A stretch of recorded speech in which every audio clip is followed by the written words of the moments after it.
100కు పైగా దీర్ఘకాలిక సమస్యలకు ఎటువంటి ఆపరేషన్ దుష్ప్రభావాలు లేకుండా హోమియోపతి చికిత్స.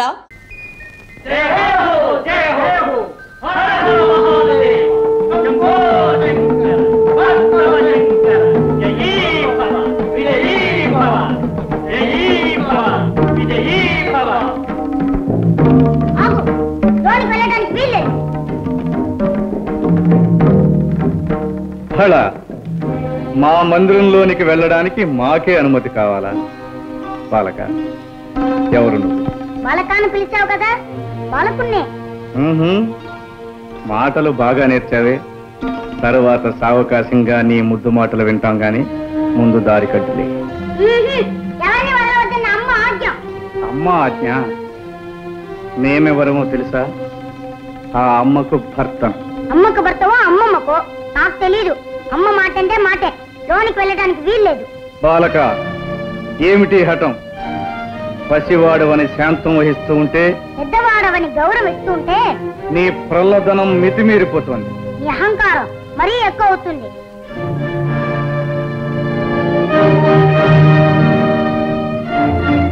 వాచారా, ఈ పరమేశ్వరుని నిందిస్తావా? మర్యాదగా దారి వదులు, లేదా ఏం చేస్తా? ఈ బండారా నాకు తెలీదా? ఈ నాటకాలు చాలించి వచ్చిన దాన్ని వెళ్ళు, లేదా ఈసారి శక్తితో నీ తల 1000 చక్కలు చేస్తాను. ఇక నిన్ను క్షమించరా.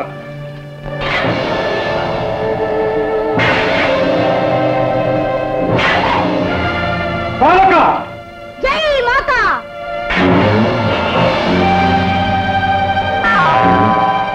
అయ్యో, అమ్మ చెప్పిన మాట మర్చిపోయి ఆయుధాన్ని విసిరేస్తాను. జై మాతా.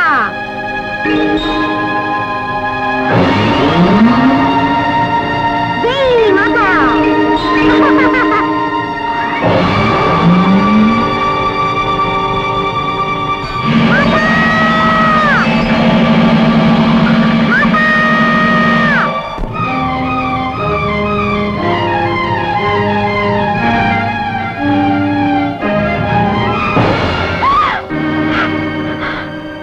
ఏమిటి ఘోరం?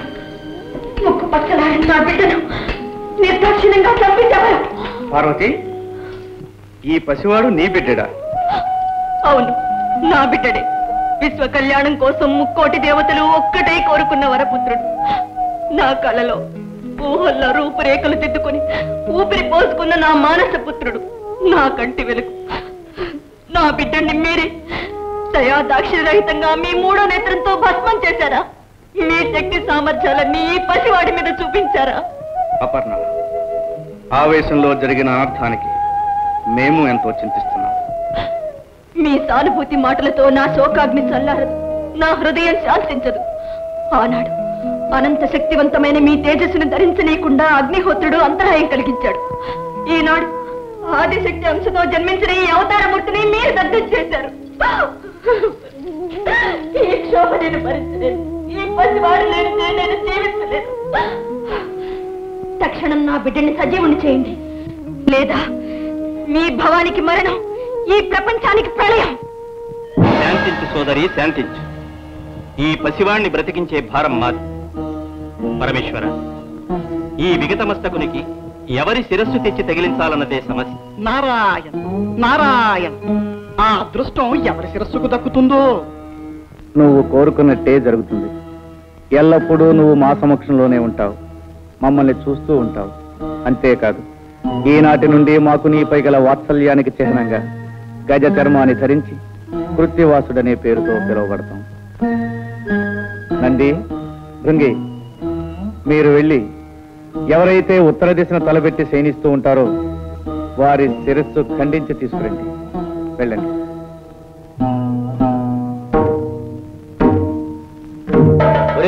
అన్ని దిక్కులు వదిలేసి ఒక్క ఉత్తరపు దిక్కున తలపెట్టి పడుకున్న జీవితలే తెమ్మన్నారే శివయ్య. ఎందుకో తెలుసా? ఎందుకంటావు? ఉత్తరపు దిక్కున తలపెట్టి పడుకున్న ప్రాణి లేవగాని ఏ దిక్కు చూస్తుంది? దక్షిణం. అంటే యమస్థానం, మృత్యువును చేరుగా చూస్తుందన్నమాట. అందుకే ఉత్తరపు దిక్కున తలపెట్టి పడుకోవద్దని పెద్దలన్నారు. అదిగో అటు చూడు, అక్కడ ఏదో పడుంది. ఓం నమః శివాయ.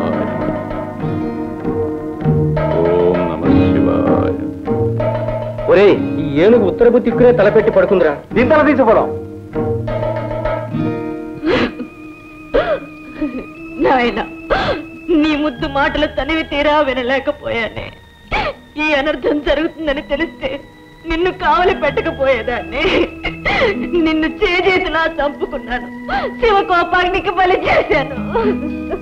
అమ్మా భవాని, చింతించకు. ఇది జగత్ కళ్యాణానికై జరిగిన సంఘటన.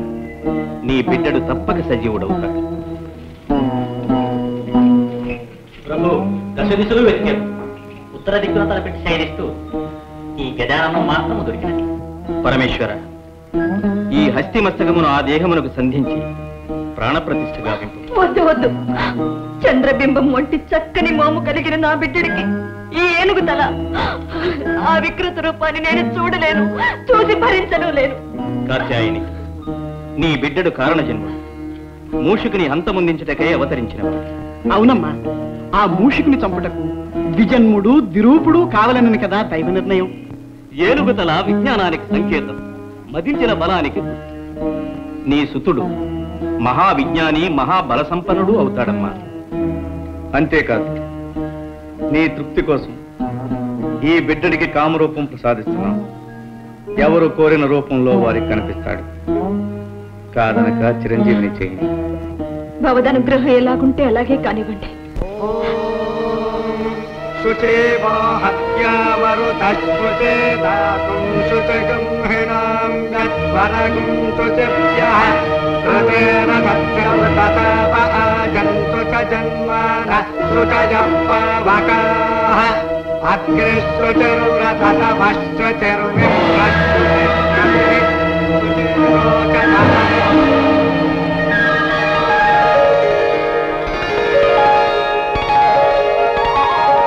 మాతా నాయన చిరంజీవి,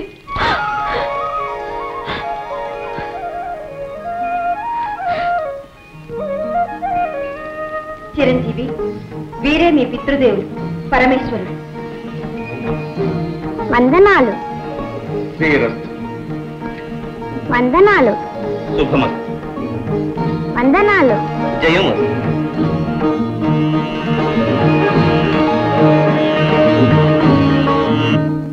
విన్నావా నారదా, దేవతలు చేసిన కుతంత్రము? నారాయణ, ఆ తంత్రము అత్తడితో ముగిసిపోలేదు మూషిక రాజేంద్ర. గజాసుని వంతు అయినది, ఇక నీ వంతు కానున్నది. నారాయణ, ఏదో నీ శ్రేయోభిలాషిని కనుక ముందుగా హెచ్చరించిపోవాలని వచ్చినాను. నిన్ను నిర్జించడానికై దేవతలందరూ భవానితో మొరపెట్టుకునగా పార్వతి ఒక మహాశక్తివంతుడైన వీరుణ్ణి సృష్టించింది. ఎటుల మమ్ములను నిర్జించుటకు వీరుడు సృష్టించినదా? ఎవడా వీరుడు? ఒక చిన్న సందేహం. ఆనాడు పార్వతీ మందిర ప్రాంగణమున నీ భరతం పట్టిన ఆ బుడతడు కాదు కదా ఈ మహావీరుడు. ఆర్భకుడా, మమ్ములను నిర్జించే అర్హతలు వాడికెక్కడివి? నారాయణ, నీ మారకునకు కావలసిన అర్హతలేమి? మమ్ములను జయించుటకు అయోనిజుడు, బ్రహ్మ సృష్టితో పుట్టనివాడు. ఆగాదు, ఆ బాలకుడు అయోనిజుడే, బ్రహ్మ సృష్టితో పుట్టనివాడే. ద్విరూపుడు ద్విజన్ముడు కావాలను కదా. అది అయినది. ఈశ్వరునిచే ఆ బాలుని తల నరకబడి మరల గజాసురుని శిరస్సు అతికించబడి బ్రతికించబడి, కావున ద్విరూపుడు ద్విజన్ముడు అయినట్లే కదా. నారాయణ, ఇక జితేంద్రియుడు, బ్రహ్మచర్య దీక్షాపరుడు, సర్వశక్తి సముపార్జితుడు అయి ఉండవలే. అంతేనా? రేపే ఆ చిన్నవానికి కైలాసములో ఉపనయనము బ్రహ్మోపదేశము జరుగునున్నది. కైలాసములో ఉపనయనము బ్రహ్మోపదేశము జరుగున. అప్పుడు బ్రహ్మచర్య దీక్షకు సర్వశక్తి సంపార్జనకు అర్హత లభించినట్లే కదా. అవును, మొక్కగా ఉన్నప్పుడే తుంచివేయవలే. ఆ ఉపనయన కాండ ఎలా జరగగలదో చూచెదను. ధ్రువంతే రాజా వరుడో ధ్రువంతేవో బృహస్పతి ధ్రువంతజింద్రశ్చాగ్నిశ్చ రాష్ట్రం దారజతాం ధ్రువం దేవేం వాచమజనయంత దేవాః తాం విశ్వరూపాం వచనో వదంతే కాలో వందేషు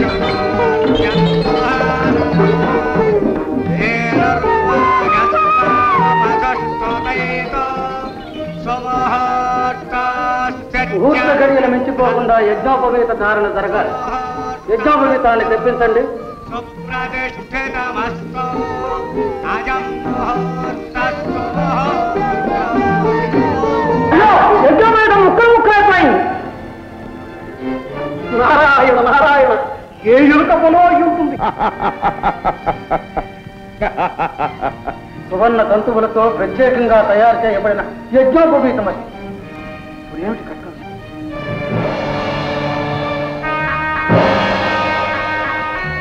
పరమేశ్వర, నాదొక మనవి. ఏమిటది? అనాదిగా మా నాగకులాన్ని ఆదరించి అలంకారాలుగా ధరించి మమ్మల్ని తరింపచేశారు. ఇప్పుడు గజానన వారి యజ్ఞోపవీతాలయ్యే అదృష్టాన్ని నాకు ప్రసాదించండి. తదాస్తు.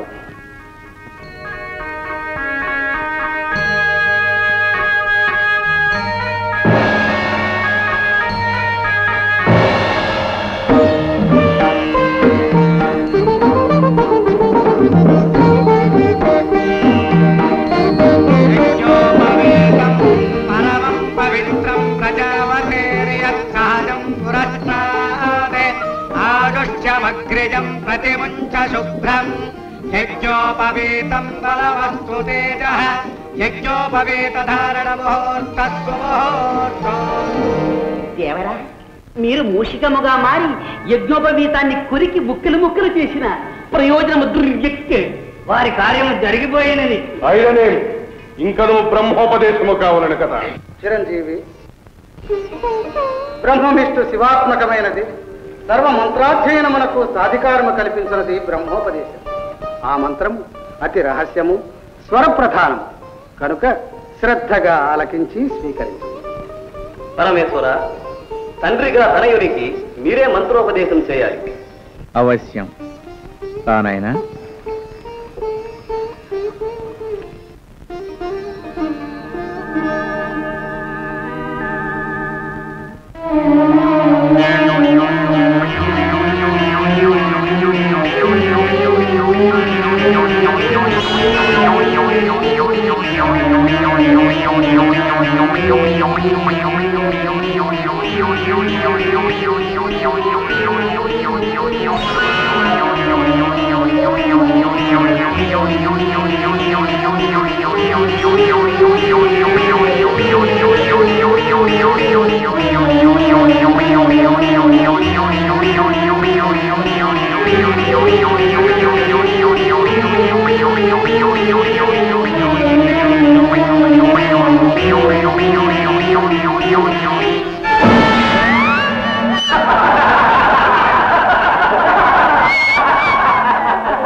దేవరా, ఒక చిన్న సందేహం.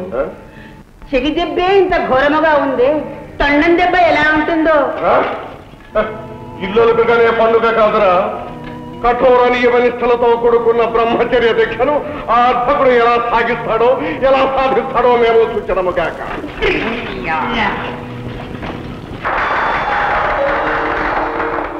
భళా గజానన భళా.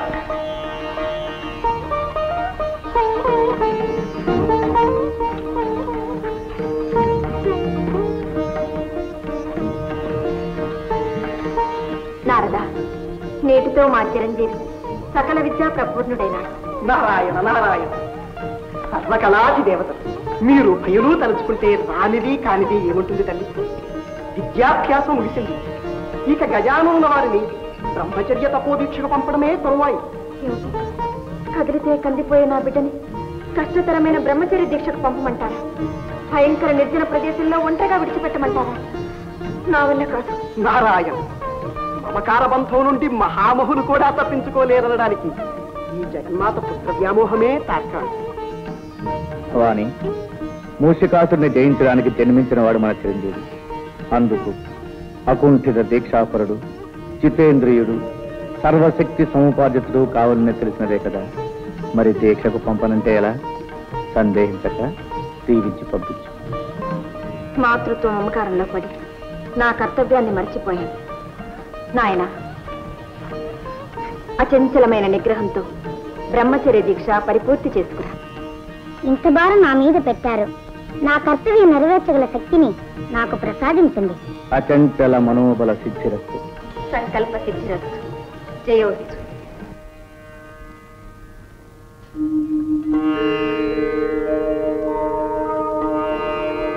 స్వామి గజానన,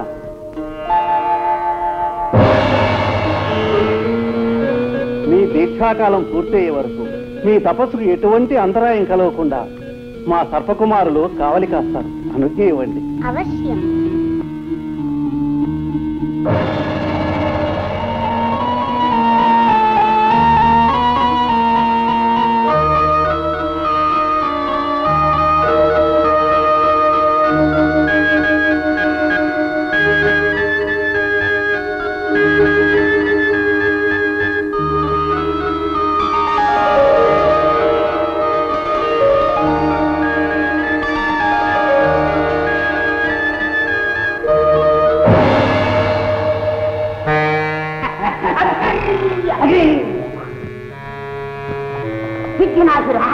ఒక చిన్న ససాత సందేహము. ఏమిట్రాది? ఈ గజాననుడు బుడతడుగా ఉన్నప్పుడు చెబుతూ కొడితేనే మన దేవరవారు అదిరిపోయినారు. ఇప్పుడు తండంతో కొడితే మనం ప్రాణాలతో ఉంటామా అని ఇటువంటి సందర్భంలో మనం ఎక్కడుంటాం? అనుకుంటాం. చూపించి నీ శక్తి చూపిస్తాం. మా మాయాశక్తితో వీళ్ళని గొడవలు ఆడించి పడలు కొడతాం. ఓం శిఖరాయ నమః.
అంబేదల అప్రయోజకులారు ఒక అర్భకుని దీక్ష భగ్నము చేయలేకపోయినారా? కేవలం మేము ప్రయోగించిన శక్తులన్నీ వాని ముందు నిర్వీర్యములైన కల్పించిన విఘ్నములు భగ్నములైనవి.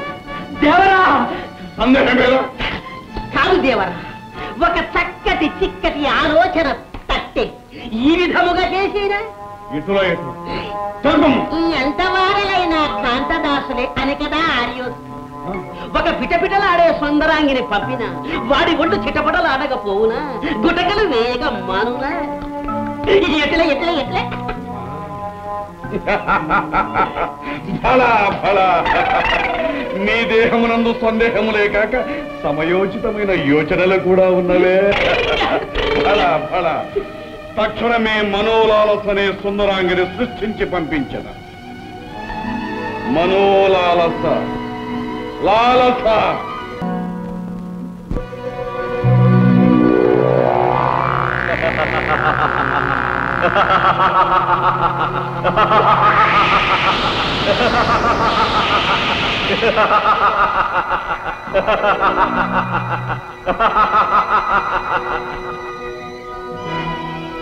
భళ గజానన భళ. అరిషడ్వర్గాలను జయించి జితేంద్రియుడవని పిలుచుకున్నావు. తపస్సు చేత సిద్ధిని, సిద్ధి చేత బుద్ధిని సాధించుకున్నావు. ఇదిగో ఈ సిద్ధిని బుద్ధిని స్వీకరించు.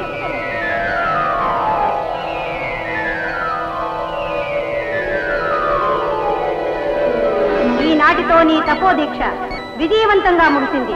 విజయోస్తు.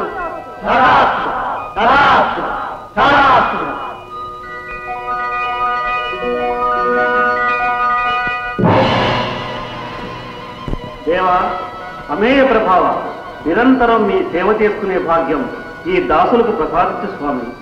సర్పరాజా, దీక్షాకాలంలో మీరు ఇచ్చిన సహకారానికి సంతసించాం.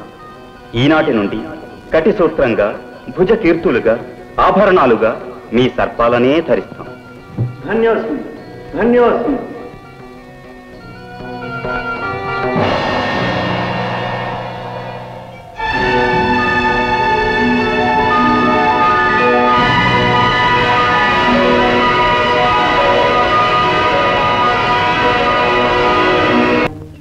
కందుకన్ని విసురుతున్నా, పట్టుకోవాలి పట్టుకోవాలి.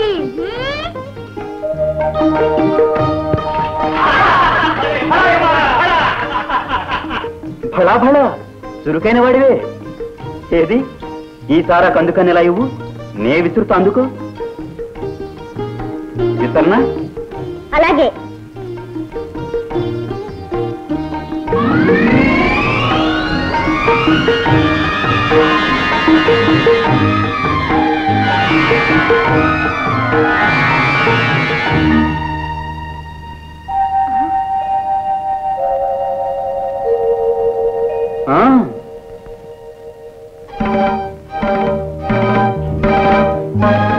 వెళ్ళు.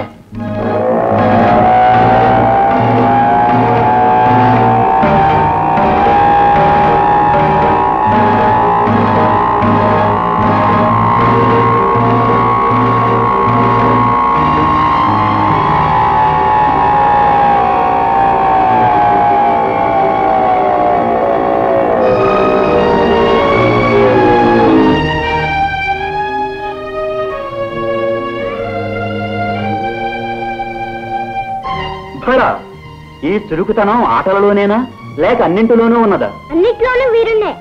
నిన్ను చూస్తుంటే నాకు ముచ్చట వేస్తున్నది. రా. నీ రూపం నాకు ఎదురులా ఉంది. వీరుడవేగా, వదిలించుకో.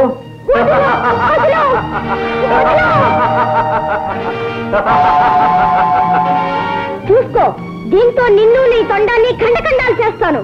ఆడుకుమారా, ఆడుకోవలసిన అన్నదమ్ములు ఇలా కొట్లాడుకోవటమా? అన్నదమ్ములా? అవును గజానన, ఈ కుమారుడు నీ తమ్ముడు. తమ్ముడా? ఓహో, నీకు తెలియకుండా ఈ తమ్ముడు ఎలా పుట్టాడు, ఎక్కడ పుట్టాడు అని ఆశ్చర్యపోతున్నావా గజానన? అయితే విను.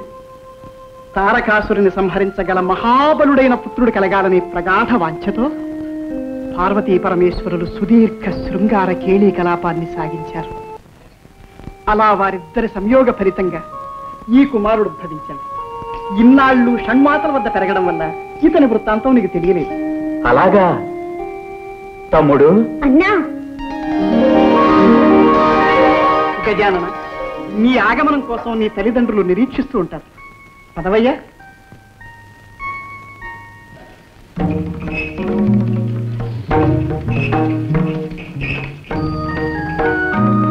జననీ జనకులకు అభివాదాలు. శుభమస్తు. గజానన, నీ దీక్ష భగవదనుగ్రహం వల్ల నిర్విఘ్నంగా పూర్తయింది.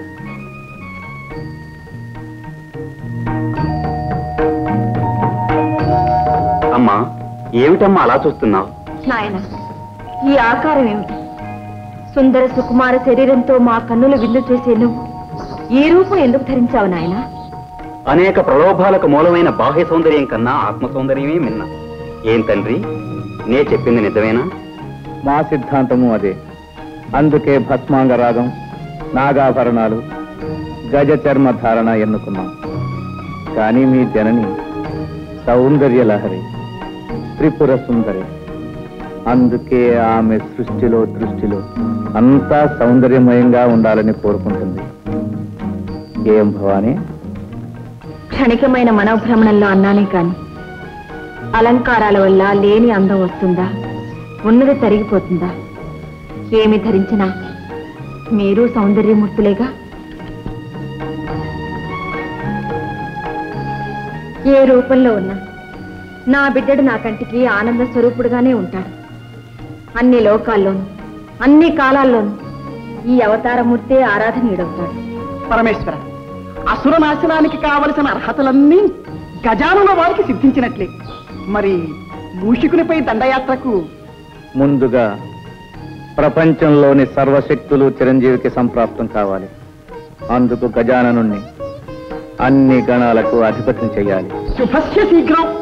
గణాధిపత్య మహోత్సవం అపూర్వంగా అంగరంగ వైభవంగా జరగాలి. అందుకు కావలసిన ఏర్పాట్లు మేమే స్వయంగా జరిపిస్తాం. శుభమస్తు.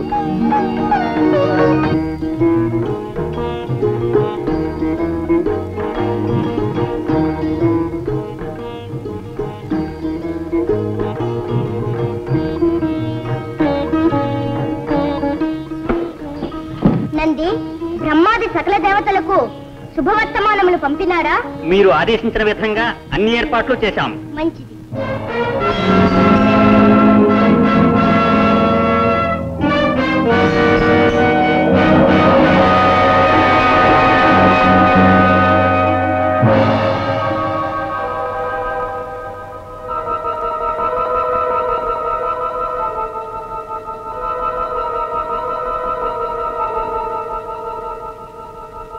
ఏర్పాట్లన్నీ సక్రమంగా జరగాలి.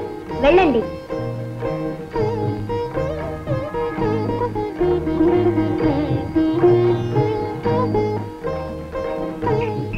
కార్తికేయుల వారికి అభివాదాలు. ఓ నందీశ్వరులా, గణాధిపత్య మహోత్సవానికి సన్నాహాలు సక్రమంగా జరుగుతున్నాయా? ఆహా, సన్నాహాలైతే సక్రమంగానే జరుగుతున్నాయి. కానీ మహావీరులైన మీరుండగా గజాననునికి గణాధిపత్యం ఇవ్వడం శివగణంలో ఎవరికీ సంతృప్తికరంగా లేదు. ఏ అన్నగారు మాత్రం వీరులు కారా? కాదని కాదు, కానీ మీకున్న శరీర లాఘం, రాజసం, నాయకత్వ లక్షణాలు వారిలో లేవని. ఏమిటి ఈ మాటలు అంటున్నది? నిజంగా నందీశ్వరులేనా? ఇది నా మాట కాదు, మన వారందరి అభిప్రాయం. కావచ్చు, కానీ గజాననుడు మాకు అగ్రజుడు. ఆయనే అన్ని విధాల ఆ పదవికి అర్హుడు. పదవికి వయస్సు కాదు, వ్యక్తిత్వం ముఖ్యం. ఇది కూడా అందరి అభిప్రాయమా లేక నీ అభిప్రాయమా? కాదు ప్రభు, సూటిగా ఒక్క మాటలో చెప్పాలంటే మీరే ఆ పదవిని చేపట్టాలి. కైలాసంలోని వాళ్ళంతా ఏకగ్రీవంగా కోరుకుంటున్నారు. అలాగా? జనాభిప్రాయాన్ని మన్నించవలసిందే. ఇప్పుడే ఈ విషయం మా తల్లిదండ్రులతో చర్చిస్తాం.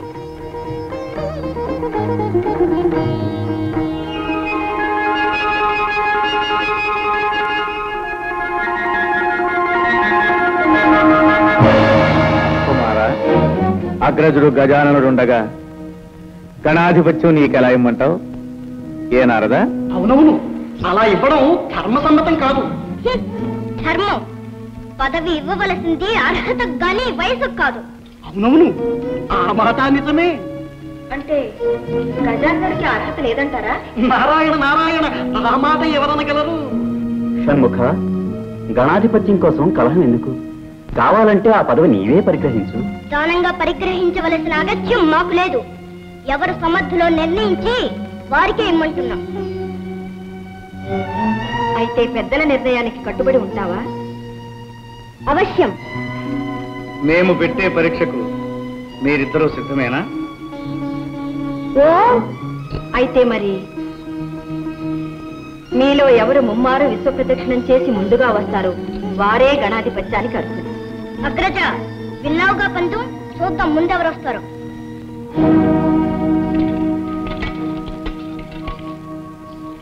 నారాయణ నారాయణ, అంతా విధిలేదు.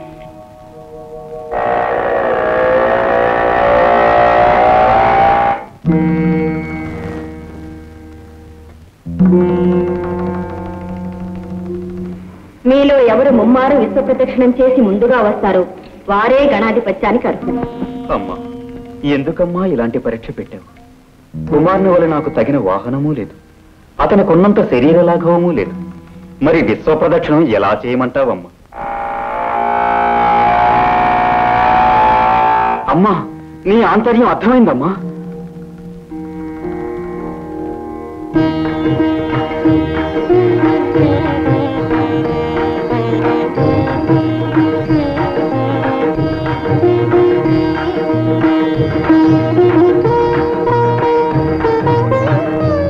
మాతృదేవో భవ, పితృదేవో భవ. నారాయణ నారాయణ, ఏం గజానన, అందం అనగానే తల్లిదండ్రులకు పాదాభివందనమైనా చేయకుండా కుమారుడు పరుగులు పెట్టినాడే, నువ్వు ఇంకనూ ఇచ్చటనే ఉంటే ఎలాగయ్యా? అంబికాసుని ఆంతర్యం అతి నిగూఢమైనది. సర్వాంతర్యామి అయిన మీకు తెలియని అంతర్యమా?